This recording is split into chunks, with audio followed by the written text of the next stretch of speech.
ውሸት ነበር። ተረጋጋ በቃ። ውሸት ነበር ነገርሻል። ለምን እንደዚህ አትበለኝ? እንደዛ አትበለኝ። ይበቃል። እሺ በስሜት አትጫወት። በስሜት አትጫወት። ይበቃል። እግዚአብሔር ንቀት ይበቃል። እሺ ለምን አትንክ ለምሳሌ ስትሆኚ ማለት ነው ደስተኛ ሆነሽ ማሽሪ መቼም ደስተኛ ሆነሽ አትኖሪ። ለምስራ አይኖርሽም። በቃ ይጭልኝ ውጭልኝ እንደዚህ ሆነ ማለት ነው። ለምን ላይ መስራት ለምን አትጭልኝ? እዚህ ነው አንቺ ማለት ነው ነገር ያመጣው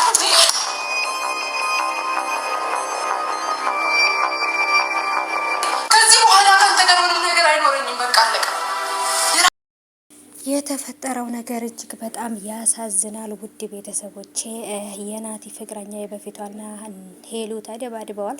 ናቲም ሄሉን ሽማግሌ ልካለው ያልኩሽ ውሸት ነው፣ ሁሉም ነገር ውሸት ነው፣ ከቤቴ ውጭ ብሎ እንግዲህ ከቤት ገፍትሮ አስወጥቷታል። በጣም ነው የሚያሳዝነው። ጭራሽ ለዚች ብሎ ሄሉን እንደዚህ ያረጋታል ብዬ አልጠበቅኩም ነበረ። በጣም ነው ያዘንኩት ዛሬ።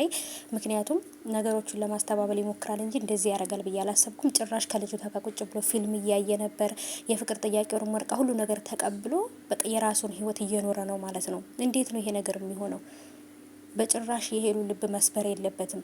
በህይወቷ ገብተህ ህይወቷን ያበላሸው አንተ ነህ እንጂ እሷ አይደለችም ህይወትን ያበላሸችብህ ማለት ነው። ራሱ ነው አይደል እንዴ ከሄደበት የመጣው። ቤተሰቦቼ በሰስራ በተቀመጠችበት ራሷን እንትን እያለች በነበረችበት ሰዓት ላይ እሱ ነው በእሷ ህይወት የገባው። በጣም ነው ያዘንኩት ዛሬ።